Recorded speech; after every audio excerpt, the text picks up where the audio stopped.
Hey everybody, this is Chris with the 7-Minute Fix, and we're back with our last lesson on Photoshop Basics, Selections, and Masks.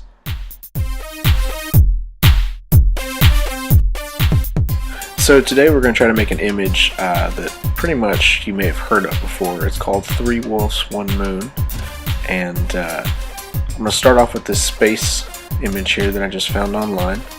And all I did was just add a kind of black around the edges, so it kind of gives it more of a spacey actual look. We're going to get this moon, and we're going to come over here and crop it out and add a little effect to the back of it there. Now I'm going to go ahead and pull out my first wolf that I went ahead and got. Let me resize it here so we can get it exactly where we want it. And now that we've got it, we're going to come over here and start getting the rest of this out. Now the way that I did this is I came down and clicked New Mask on the options over where the layers are at, and it adds it so that when I adjust things at the top to more around 50% instead of 100%, it kind of gives it this see-through effect for some of the parts of it. And which you can see, I have to go over it 2 or 3 times for it really to show through. Now the good part about this is if you take that off even more to say a 20% and you just go over it once, things will see through each other really easily.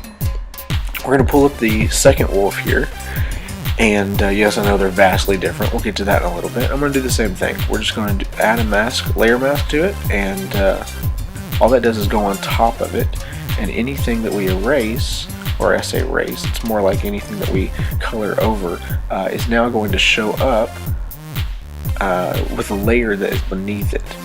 So we're going to get all of this here out of the way and zoom out just a bit here. Let's get our third wolf in. And yes, again, I know, another color to add to these wolves. They're all 3 different looking wolves, but that's okay. Let's add another layer mask here. Let's do the same thing. We're just going to go around it here, and the whole point is not to get everything, it's just anything that is showing we want to get rid of. And then we're going to kind of reposition here how we want the wolves to look so that they can kind of layer it over. Now let's go in over here, we're going to do a color overlay, and we're going to pick a color pretty close to those other ones. And then we're going to come in and we're going to add it as overlay, and it kind of pretty much changes the color of the shades of all the colors within that wolf. Same thing over here, we're going to try to do the same. It's not perfect, but I think it gets across what we're trying to get here. And there you go, 3 wolves, 1 moon. They're kind of layered over each other. Now I'm going to do one more image here. This time I'm going to use this awesome picture of my son on a tractor. It's probably the 3rd time I've used this now, but I mean, come on, the picture's so cool. We're going to take the selection tool and we're going to go around everything here. The first time I'm using the magnetic tool, and you'll see that it doesn't catch everything, but that's okay because I am going to go back and make sure and get all of that later. For now, I'm just trying to get as much as I can, and as you see right here when I drag across, it tries to find the objects closest to it. We're going to layer via copy, and then we're going to go back over here and we're going to find the things that did not come over, and we're going to redo them. As you see, we could try to use the art history brush, or we could also use the just the selection tool like this and pick the things exactly that we want, which is what I'm going to do here on the seat. And then afterwards I'm just going to layer via copy, and if you take the other one away you can see exactly what you got there. And again, I see a few more things that I want to do, and obviously I didn't get them all, so I'm going to have to go back here a bit, but it's just a trial and error process. This part, especially when you've got something like a lot of grass and corn in the background, it's not exactly the easiest thing you can do. So real quick here, I'm just going to get all of the part of the image that I need in the back. Sure enough, there we go, and I've almost got everything that I want to get ready for it. The only other thing now is to take stuff out. So we're going to take that out right there. That one's easy. Now we need to get in a little bit. As you see, the magic little magic eraser selector doesn't work as well there. So we're going to have to do all the selecting ourselves manually, just like we did before for the wheel, and as well for underneath the steering wheel and around the different parts of it right there, as well as around my son.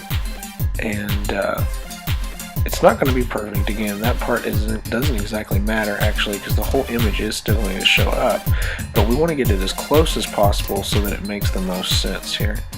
And after we get all of these parts of the images out, there's a little bit here around his head. Let's make his hair look normal and not so crazy there. After we get quite a bit of that out, now what we're going to do, since it's on top, or I'm sorry, on the bottom one, we're going to take that and we're going to add a little color gradient black to it and maybe change that a little bit. And then on the top, we're going to add a small glow effect to make it look pop and everything like that. Now, the last thing I want to do is show you what if we wanted to make a sermon slide, and I'm just going to do just the text for this one to just give you an idea. Something else you can do with selections. Selection pretty much means that you are picking a part of an image, no matter if that image is already showing on the screen or not, and you want to split it into multiple images. You could do that just by selecting it with the the tool, or you could use it with the eraser. You could double the layer and then do it that way. But what I like to do is layer via copy or layer via cut. And what you see about here is I'm going to do a layer via cut. Now I want to just have a little fun with this. I overlaid the glass, or actually I used screen on blending options, which we talked a little bit about a couple weeks ago here. And now, after I have rasterized the layer, we're going to layer via cut, and now I can move it exactly to how I want and get this really neat effect, and it looks like real glass because of where I did the cuts. So thanks again for watching 7-Minute Fix. I hope this series helped you out. Let us know on the website, and definitely please subscribe.